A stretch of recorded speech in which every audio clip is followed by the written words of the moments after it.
Hello friends, स्वागत है आपका मेरे यूट्यूब चैनल में। मध्य पूर्व संकट पर निबंध ये काफ़ी इंपॉर्टेंट, काफ़ी ट्रेंडिंग टॉपिक होने वाला है आपके सभी एग्जाम्स के लिए। कैसे आप जो है पूरे के पूरे नंबर हासिल कर सकते हैं, कौन सी गलती आपको जो है निबंध लिखते समय नहीं करनी है और कैसे आप एक प्रभावशाली, एक बेहतरीन निबंध जो है इस विषय पर लिख सकते हैं, इसके बारे में इस वीडियो में बताने वाले हैं।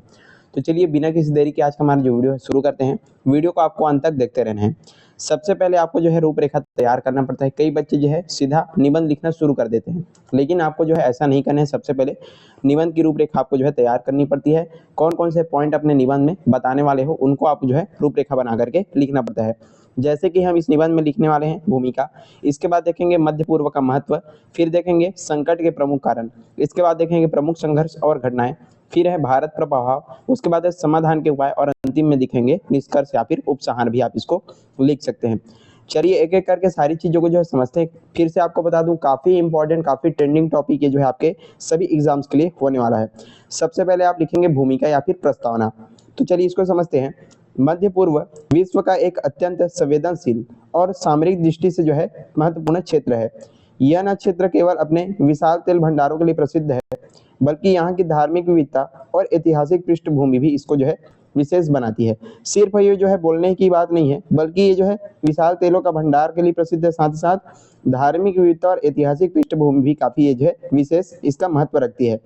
किंतु यही विशेषता आज इसके संकट का कारण बन गई है। वर्तमान समय में मध्य पूर्व राजनीतिक अस्थिरता, धार्मिक संघर्ष, आतंकवाद और बाहरी हस्तक्षेप के कारण गंभीर संकट का सामना करना पड़ रहा है, जिसका जो प्रभाव है पूरे विश्व में पड़ा है। लगातार आप जो है न्यूज़ चैनल पर जो है इसके जो प्रभाव हैं उनको दिखाया जा रहा है। तो ये जो पूरा प्रभाव है पूरे विश्व पर हमको पड़ता जो है दिखाई दे रहा है। तो इस तरह से आप इसका जो प्रस्तावना है वो तैयार करेंगे। अगला पॉइंट आपको लिखना है मध्य पूर्व का महत्व क्या है। तो मध्य पूर्व का महत्व जो है वैश्विक स्तर पर जो है काफ़ी अत्यधिक हमको इसका जो महत्व है देखने को मिलता है। ये जो क्षेत्र है विश्व के ऊर्जा संसाधनों, विशेषकर जो है पेट्रोलियम का जो है प्रमुख स्रोत है, जिससे पूरी दुनिया की जो अर्थव्यवस्था है प्रभावित होती है। इसके अलावा ये जो क्षेत्र है एशिया, यूरोप और अफ्रीका के बीच जो है व्यापारिक मार्ग का जो केंद्र है। एशिया, यूरोप और अफ्रीका के व्यापारिक मार्ग का जो है केंद्र है, इसी कारण से काफ़ी जो है महत्वपूर्ण है, जिससे इसका जो सामरिक महत्व और भी बढ़ जाता है। साथ ही इस्लाम, ईसाई और यहूदी धर्मों के प्रमुख धार्मिक स्थल जो है यहीं पर स्थित है, जिससे यह जो है धार्मिक दृष्टि से भी अत्यंत जो है संवेदनशील जो क्षेत्र है वो भी बन जाता है। तो ये सारे कारण हैं, इसकी वजह से जो है मध्य पूर्व काफ़ी जो है महत्व रखता है। चलिए अब देखते हैं संकट के प्रमुख कारणों को। इस पॉइंट को आपको लिखना है ताकि आपको अच्छे से जो नंबर है वो मिल सके। पहला कारण यहाँ पर देखते हैं राजनीतिक अस्थिरता के बारे में। कई देशों में जो है लोकतंत्र की कमी और तानाशाही शासन के कारण जो है जनता में क्या है असंतोष जो है बढ़ता है, जिससे विद्रोह और जो संघर्ष है वो होते रहते हैं। तो राजनीतिक अस्थिरता इसका जो है प्रमुख कारण हम यहाँ पर देख सकते हैं। अगला कारण हम देखते हैं धार्मिक और सांप्रदायिक संघर्ष है। यहाँ सुन्नी और शिया मुसलमानों के बीच जो है लंबे समय से विवाद चलते आ रहा है, जिससे कई देशों में जो है गृह युद्ध की जो स्थिति है वो भी बनी हुई है। तो धार्मिक और सांप्रदायिक जो संघर्ष है ये भी इसके जो है प्रमुख कारण है। अगला देखते हैं तेल और संसाधनों की यहाँ पर होड़। जैसे कि पहले भी बताया गया है कि तेल के कारण यहाँ पर वैश्विक शक्तियां जैसे कि अमेरिका, रूस आदि इस क्षेत्र में जो है हस्तक्षेप करती है, जिससे संघर्ष क्या हो जाता है और भी बढ़ जाता है। तो तेल और संसाधनों की कमी के यहाँ पर जो है होड़ देखने को मिल जाती है। अगला पॉइंट है इजराइल फलिस्तीन विवाद के रूप में। तो यहाँ पर जो ये जो क्षेत्र है सबसे पुराना और जटिल विवाद है, जो आज भी हिंसा और अस्थिरता का जो प्रमुख कारण यहाँ पर बना हुआ है। और आपका लास्ट प्रमुख प्रभाव देखें तो कुछ संगठनों द्वारा हिंसा और आतंक फैलाने से पूरे क्षेत्र की जो शांति है वो प्रभावित होती है। तो ये सारे के सारे संकट के प्रमुख कारणों के रूप में हमने देख लिया था। चलिए अगला पॉइंट आपको लिखना है अपने निबंध में प्रमुख संघर्ष और घटनाएं क्या क्या है। मध्य पूर्व में जो है कई महत्वपूर्ण संघर्ष और घटनाएं हुई है, जिन्होंने इस क्षेत्र की स्थिति को और क्या कर दिया है और भी ज़्यादा जो है जटिल बना दिया है। इराक युद्ध, सीरिया का गृह युद्ध, यमन संकट और इजराइल फिलिस्तीन जैसे संघर्ष घटनाक्रमों ने न केवल इस क्षेत्र को अस्थिर कर दिया, बल्कि क्या कर दिया लाखों लोगों को जो है यहाँ से विस्थापित भी किया है।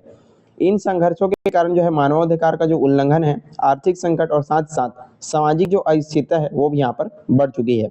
तो ये सारे के सारे प्रमुख संघर्ष और घटनाएं हुई है। अब सबसे इंपॉर्टेंट चीज भारत पर इसका जो है क्या प्रभाव देखने को हमको मिलता है। चलिए इसको थोड़ा समझते हैं। भारत पर भी मध्य पूर्व संकट का गहरा प्रभाव पड़ता है। भारत अपनी ऊर्जा आवश्यकताओं के लिए हमेशा जो है इसी क्षेत्र पर निर्भर रहा है। इसलिए यहाँ की अस्थिरता से तेल की कीमतों में लगातार वृद्धि होती है। आप जो है वर्तमान स्थिति में देख सकते हैं तेल की जो कीमत है उसमें वृद्धि हो रही है, जिसका सीधा जो असर है भारतीय अर्थव्यवस्था पर पड़ता है। इसके अलावा मध्य पूर्व में लाखों भारतीय जो है काम करते हैं, जिनकी सुरक्षा भारत के लिए जो है महत्वपूर्ण चिंता का विषय बन गया है। यहाँ पर बहुत सारे जो भारतीय हैं काम करते हैं, तो इनकी सुरक्षा जो है काफ़ी महत्वपूर्ण है और ये जो है चिंता का विषय बना हुआ है। व्यापार और कूटनीतिक संबंधों पर भी इसका जो प्रभाव है हमको देखने को मिल जाता है। तो भारत पर प्रभाव जो है काफ़ी गहरा प्रभाव इस पर पड़ा हुआ है। चलिए अब देखते हैं समाधान के कारण, इसके समाधान के क्या क्या उपाय जो है हो सकते हैं। मध्य पूर्व संकट के समाधान के लिए बहुआयामी प्रयासों की जो आवश्यकता हमको पड़ती है। सबसे पहले तो जो है सभी जो संबंधित देशों को जो है कूटनीति वार्ता और शांति समझौते को जो प्रभावती जो प्राथमिकता है वो देनी चाहिए। सभी की जो है शांति से बैठ करके बातचीत जो है करनी चाहिए। संयुक्त राष्ट्र जैसे अंतर्राष्ट्रीय संगठनों को जो है अधिक सक्रिय भूमिका जो है निभानी चाहिए। साथ साथ धार्मिक जो सहिष्णुता और आपसी संवाद को जो है बढ़ावा देना भी अत्यंत यहाँ पर आवश्यक हो चुका है। इसके साथ ही बाहरी शक्तियों के हस्तक्षेप को जो है सीमित करना और क्षेत्रीय विकास तथा रोजगार के जो अवसरों को बढ़ाना भी स्थायी शांति के लिए काफ़ी जरूरी है। तो ये सारे के सारे जो इसके समाधान के जो उपाय हैं हो सकते हैं, इन पर जो है काम करना चाहिए। और अंतिम में आपको लिखना है निष्कर्ष या फिर उपसंहार। चलिए इसको समझते हैं। अंततः मध्य पूर्व संकट एक जटिल और बहुआयामी जो समस्या है यहाँ पर देखने को मिलती है, जिसका समाधान केवल सैन्य शक्ति से संभव नहीं है। केवल जो है लड़ाई झगड़े से इसका समाधान नहीं किया जा सकता। इसके लिए जो है वैश्विक सहयोग, समझदारी और शांति की जो भावना है काफ़ी जो है अत्यंत आवश्यक है। इसी से इस समस्या को जो है हम सुलझा सकते हैं। यदि सभी देश मिलकर के सकारात्मक प्रयास करें तो इस क्षेत्र में स्थायी शांति जो स्थापित है वो की जा सकती है। सारे लोगों को यहाँ पर समझदारी दिखानी होगी, सबको मिलकर यहाँ पर आगे आना पड़ेगा और सकारात्मक प्रयास के साथ इस क्षेत्र में शांति जो स्थापित है वो कर सकते हैं। तो ये था आज का हमारा वीडियो, मध्य पूर्व संकट पर निबंध कैसे लिखना है। आई होप आपको सारी जो चीज़ें अच्छे समझ में आगे होगी। वीडियो पसंद आए तो लाइक करना, ज़्यादा से ज़्यादा आपको शेयर करते जाना है और चैनल पर नए हैं तो जरूर आपको सब्सक्राइब कर देना है। आप हमारे निबंध वाले प्लेलिस्ट पर जाकर के बहुत सारी जो इंपॉर्टेंट जो टॉपिक हैं वहाँ पर निबंध जो है देख सकते हैं। चलिए आज के लिए बस इतना ही, मिलते हैं इसी प्रकार के अन्य वीडियोज़ के साथ। तब तक के लिए पढ़ते रहिए। धन्यवाद।